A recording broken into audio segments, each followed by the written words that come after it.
बघा, एका वर्गामध्ये विद्यार्थ्यांनी मिळवलेल्या मार्कांची संख्या 13 आहे. जर 25 मुलांनी मिळवलेल्या मार्कांची सरासरी 10 असेल आणि मुलींनी मिळवलेल्या मार्कांची सरासरी जर 18 असेल तर वर्गातील मुलींची संख्या किती असा प्रश्न लेकरांनो.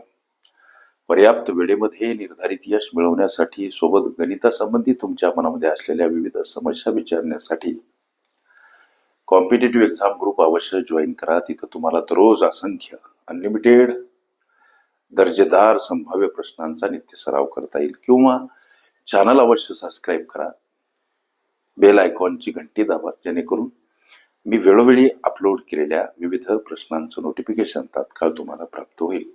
तुमच्या हितासाठी हे सगळं. लक्ष द्या. प्रश्न कुठलाही असो, प्रश्नातील केवळ 4 शब्द गुगलवर टाईप करा, प्रश्न सर्च करा, सापडतो. आता इथं मी अंशस्थानी 250 मांडतो आणि अधिक स्वरूपामध्ये 18x मांडतो. लक्ष द्या. छेदस्थानी 25 अधिक x मांडतो आणि इकडं 13 मांडतो. हे तुमच्या लक्षात आलं का? गणित म्हणते की बाबा,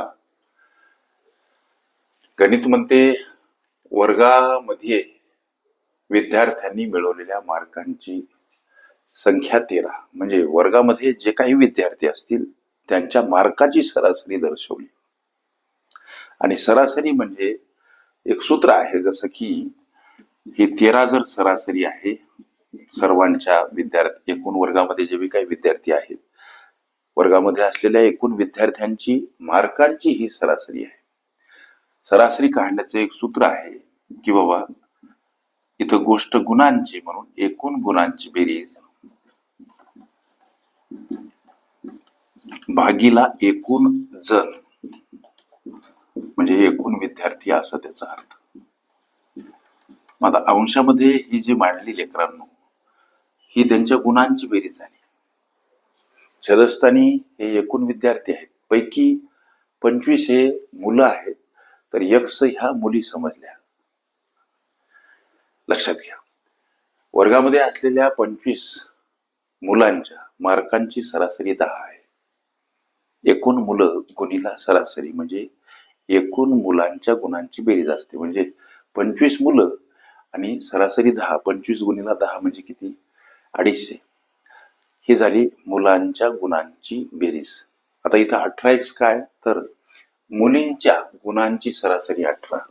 मुली जर समजा x समजल्या आणि त्यांच्या मार्कांची सरासरी जर 18 आहे, तर x गुणिला 18 जे समीकरण तयार होते 18x, ते मुलींच्या गुणांचं समीकरण. अंशामध्ये ही गुणांची बेरीज. छेदस्थानी मुलं 25, मुली किती? उदाहरणार्थ x. म्हणजे छेदस्थानी 25 अधिक x म्हणजे वर्गातील पटसंख्या दर्शवणारं हे समीकरण. हे 13 काय, तर वर्गामध्ये असलेल्या विद्यार्थ्यांनी मिळवलेल्या मार्कांची सरासरी आहे 13. लक्ष द्या. अशा पद्धतीची मांडणी लेकरांनो. आता हे पद या पदासोबत गुणिला स्वरूपात, म्हणजे 13 कंसामध्ये मांडा 25 अधिक x समोर 250 अधिक 18x.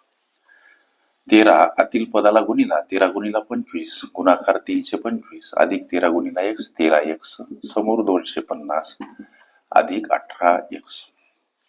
लेकरांनो 325 कर येतानी 325 कडे येतानी 250 वजा स्वरूपात, या 18x कडे जातानी हे 13x वजा स्वरूपात का मांडायचे? संख्या परस्पर विरुद्ध बाजूने जाताना एखाद्या पदासोबत अधिक असेल, वजा वजा असेल, अधिक गुणिला असेल, भागीला भागीला असेल, गुणिला अंशस्थानी असेल, छेदस्थानी असेल, अंशस्थानी मांडा.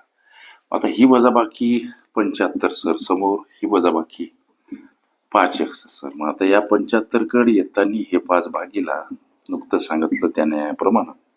आता हा भाग जातो 15 न, हे x मूल्य आलं 15.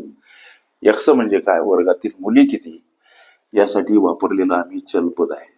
वर्गातील मुली किती सर, तर त्याचं उत्तर 15. अशा पद्धतीच्या अनेक संभाव्य प्रश्नांचा सराव करायचा असेल, खरंच तुम्ही कुठली स्पर्धा परीक्षा देत असाल, अवश्य चॅनल सबस्क्राईब करा, बेल आयकॉनची घंटी दाबा. जेणेकरून मी वेळोवेळी अपलोड केलेल्या संभाव्य प्रश्नांचं नोटिफिकेशन तात्काळ तुम्हाला प्राप्त होईल. पर्याप्त वेळेमध्ये निर्धारित यश मिळावं. सोबत गणितासंबंधी तुमच्या मनामध्ये असलेल्या किचकट समस्या बिनधास्त विचारता याव्यात करिता कॉम्पिटेटिव्ह एक्झाम ग्रुप जॉईन करा. तिथं तुम्हाला दररोज असंख्य अनलिमिटेड वर्गोस दर्जेदार संभाव्य प्रश्नांचा नित्य सराव करता येईल. ओके, सरासरी ही माझी प्लेलिस्ट अवश्य बघा. त्यामध्ये विविध स्पर्धकांनी विविध अंकांनी विचारल्या संभाव्य अशा असंख्य प्रश्नांचा सराव तुम्हाला करता येईल.